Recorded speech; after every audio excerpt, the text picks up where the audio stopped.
With only one wave remaining in the booster course pass, there is a glimmer of hope that the behemoth that is Mario Kart 8 Deluxe will finally be overthrown, and a new ruler of the Mario Kart series shall arise. This led me to think about what I would want to see in the next Mario Kart game. Before we begin though, I have a huge disclaimer. This is by no means a prediction video. Most of the things discussed in this video will probably never happen. So with that said, let me know what you would like to see in the next Mario Kart, and if there are any parts of my list that you agree with. Anyways, let's get into my dream Mario Kart.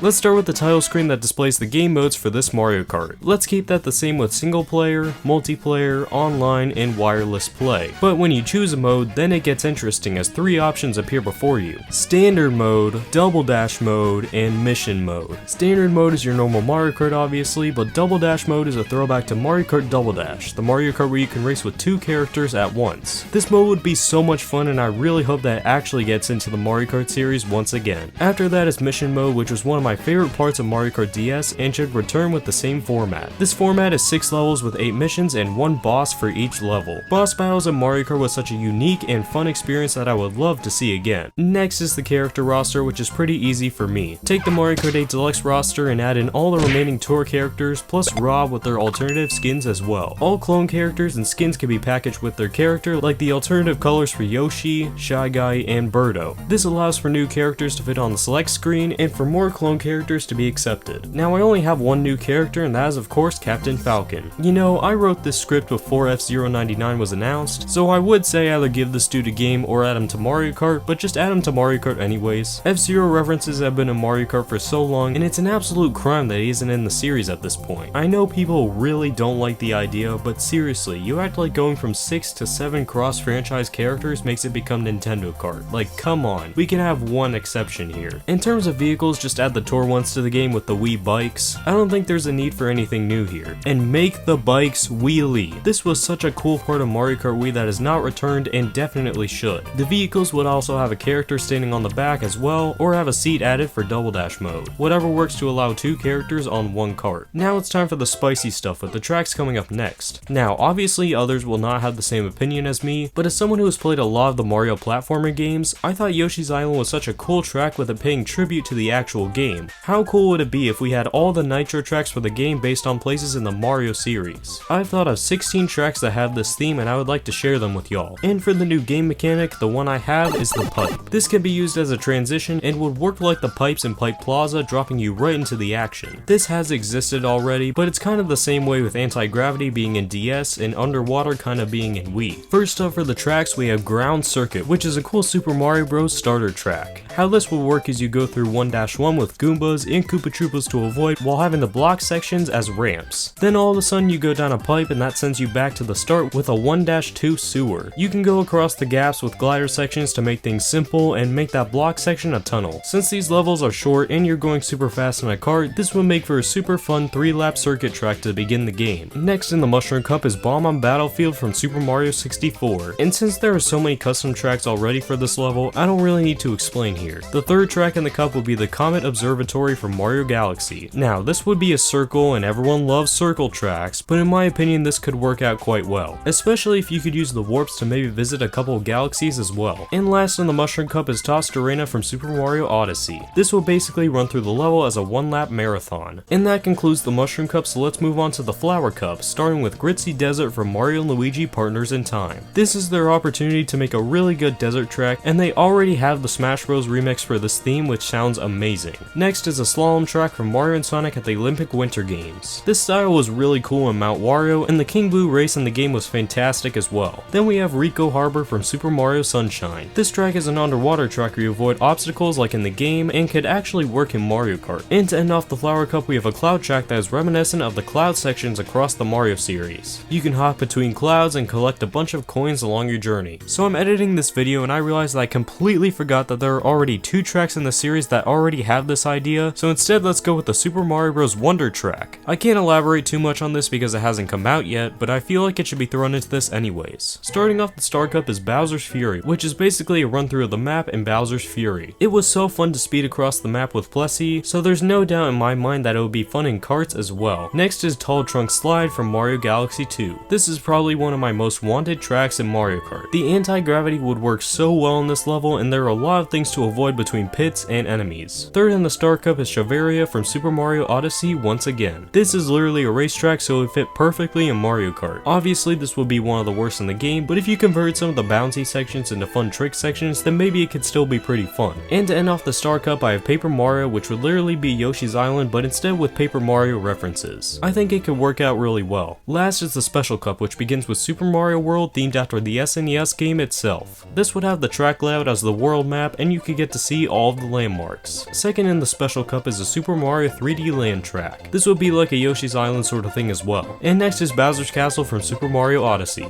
Between anti-gravity and gliding sections, this stage could easily be converted into a track, and it would be perfect as a Bowser's Castle. And then to end off, we have Rainbow Road from the Mario movie. This would actually be so cool, and I would love to see them actually do this. Next up are the retro tracks, and for this I tried to avoid as many recently remade courses as possible. This would make things more challenging and interesting. To kick off the retros and the Shell Cup, I have Wii Toad's Factory, which would be nice because not only is it a fan favorite, but it also hasn't been remade, unless the Booster Course Pass changes things. Next up is N64 Frappe Snowland, which is one of my personal favorite N64 tracks. I love the vibes, and a new remix is sure to slap. 3DS Woohoo Loop is next, and there doesn't need to be much explanation here because of its popularity. And to end off, I have SNES Bowser's Castle 3, which if they did it like GBA Bowser's Castle on the Wii, then it would be a very successful track. Also, we need to have more Bowser's Castle remakes, and we haven't seen an OG one yet. Starting off the Banana Cup is Wii U Sweet Sweet Canyon, which isn't too crazy, but it's still a decent track that could obviously be fun with a remake. Following that up is Wii Dry Dry Ruins. If they fix the physics with this track and improve the half pipes, then it has some serious potential. The third track in the Banana Cup would be GCN Mushroom City. I love this one on the GameCube, and with a sure to be fire remix and hopefully more interesting vehicles than Mario Kart 8, it would be a favorite of mine for sure. And to end the cup, I have DS Rainbow Road, which is one of the two retro Rainbow Roads that will be in this game. I have so much nostalgia for this track, so obviously I would love to see it come back. Continuing on, we have the Leaf Cup, and leading off for this one, I have GBA Cheap Cheap Island. I would have Shy Guy Beach, but people would not like that, number one, and number two, this hasn't been remade yet, and it would have the same music anyways. Second in this cup is SNES Choco Island 2, which with the amount of ramps involved, it has potential to be a sleeper track. Then I have N64 Wario's Theme as the third track in the Leaf Cup. Wario's Theme is one of my favorite N64 tracks, has yet to be remade, and will largely benefit from an update, or better yet, being in a different Mario Kart game. I would be greatly disappointed if this track doesn't see the light of day in the next Mario Kart. And to end off, I have DS Airship Fortress, which doesn't need explanation. The Lightning Cup is super stacked, with a beginning of Wii U Super Bell Subway. This is one of my favorite tracks in Mario Kart 8, and would be really fun to have again. Following that is 3DS Maka Woohoo, which complements Woohoo Loop from the Shell Cup. Next is GCN Bowser's Castle, which I believe is one of the most underrated Bowser's Castles in the series, and I would love to see it get the glory it deserves. And to end off the game is GBA Rainbow Road from Mario Kart Super Circuit. If they could improve the physics with the same cutting across that exists in the original, it might be my favorite Rainbow Road track ever. With tracks comes battle tracks, and I really like the ideas I've come up with. The first one is Peach's Birthday Cake from Mario Party 1. The levels to the cake would make battling pretty interesting. Next is the first planet in Sky Station Galaxy from Super Mario Galaxy 2. If you could warp between the top and bottom of the planet, it would make a super cool course. The third track would be Mario Zone from Super Mario Land 2. Being able to drive on a Mario statue would be super cool, and is something that I think they should try out. And to end off, I have Rose Town from Super Mario RPG. I haven't played the game myself, but that doesn't mean that it shouldn't get representation. And for the retros, I just have some of my favorite battle tracks throughout the series. Those being N64 Block 4, GCN Pipe Plaza, DS Tart Top, and Wii Funky Stadium. The last thing that I'll be going over is items, and this is also a pretty fun thing to do. For the new items, I have the Poison Mushroom, Light Box, and Snag Bag. The Poison Mushroom is a top place item that inverts the controls of an opponent behind you. It baffles me that this concept hasn't been used yet. The Light Box shines light like the Koopa car from New Super Mario Bros. 2 and freezes everyone that the beam aligns with. The Snag Bag is from Mario Party and steals 5 coins from a random opponent and gives them to you. It's basically the Boo but with coins. For returning items that are brought back, we need the special items from Double Dash of course, along with the Mega Mushroom and Fake Item Box, but this time it looks like a real one. For removals, I have the Boomerang, Piranha Plant, and Coin. The first two are just not necessary, and the coins can be collected on the ground like in 7. It never needed to be a power-up. And that, my friends, is my dream Mario Kart game. Again, let me know your thoughts in the comments, and I will see y'all in the next one. Have a good one.